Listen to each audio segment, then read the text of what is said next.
Olá galera aqui do canal, tudo bem com vocês? Na nossa aula de hoje vai ser um pouquinho mais teórica, a gente vai falar sobre as funções de cada ingrediente na nossa massa.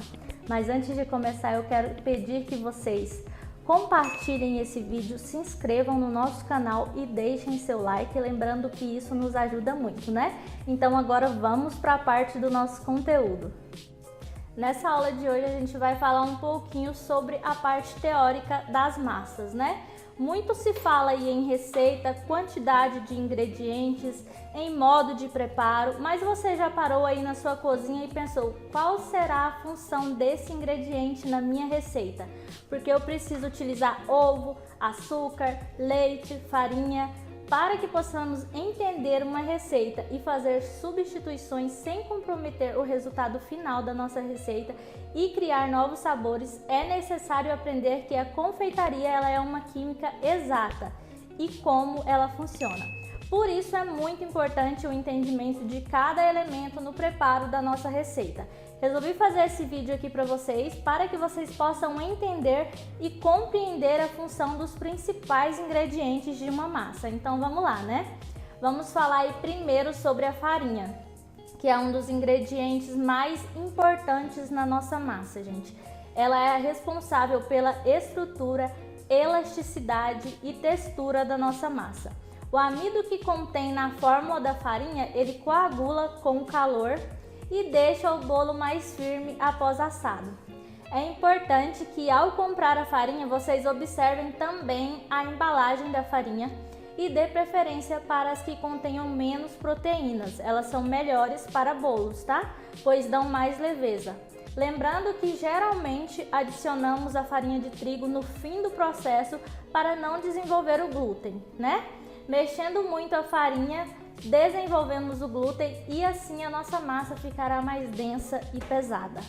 Uma ótima dica também é substituir de 15 a 20% da nossa farinha de trigo por alguma farinha de oleaginosas, né? Para saborizar as nossas massas, como pistache, avelã, castanhas, mas lembrem-se sempre de respeitar essa proporção, tá? Para uma massa de chocolate, você pode substituir também até 20% da farinha utilizada na receita por cacau em pó 100% sem perder a textura e a maciez da nossa massa. Agora vamos falar um pouco sobre o açúcar, né? O açúcar ele é um dos responsáveis pelo crescimento do bolo, além de dar sabor e doçura na nossa massa. Isso porque, em conjunto com a manteiga, ele ajuda a reter o ar da nossa massa enquanto preparada. Por isso, nas receitas amanteigadas, pedimos para bater a manteiga com açúcar até que fique um creme fofinho e esbranquiçado. Esse processo aí, ele absorve o ar que depois será expandido quando levado a temperatura alta, ou seja, quando for ao forno, né? Essa expansão do ar retido fará aí com que a sua massa do bolo cresça.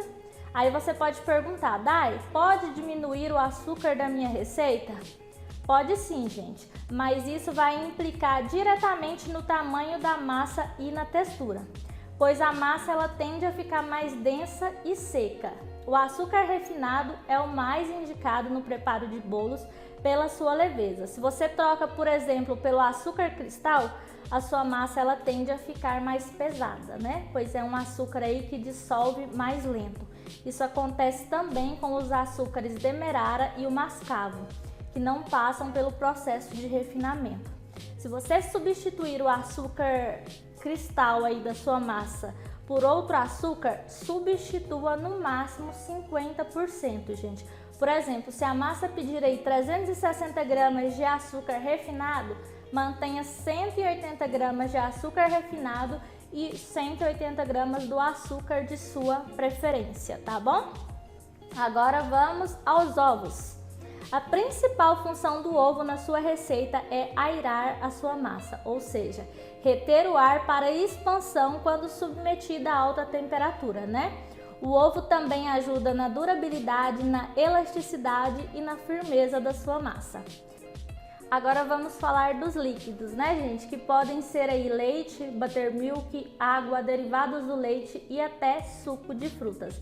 A função deles é deixar o seu bolo mais macio, mais saboroso, com maior valor nutricional e dar mais umidade ao bolo. Não podemos nos esquecer da gordura, gente, seja manteiga ou qualquer tipo de óleo vegetal. A gordura é um ingrediente muito importante no preparo de um bolo. Além de responsável por trazer umidade e untuosidade, para a receita, ela também é responsável pelo sabor. Mas lembre-se, na hora de escolher a gordura, tá? Vale optar por óleos mais neutros. No caso da manteiga, utilize as versões sem sal, para que você tenha aí a chance de escolher o percentual que deseja usar na receita. E lembre-se também de sempre pegar as que têm mais de 80% de gordura. E por último, vamos ao fermento. Ele é uma das principais substâncias responsáveis por fazer o bolo crescer, O fermento é composto por uma série de substâncias que, sob a ação do calor e em contato com a água, ele libera aí gás carbônico que faz com que a massa cresça. Viram aí como é primordial compreendermos a função de cada ingrediente no preparo de um bolo, gente? Assim a gente vai saber o caminho para identificar possíveis erros, quando uma massa dá errado ou o seu bolo não fica perfeito. Lembrando que não podemos simplesmente substituir os ingredientes ou excluir algum elemento sem estudos e testes. Eu espero que vocês tenham gostado da aula de hoje. Um beijo e até a próxima!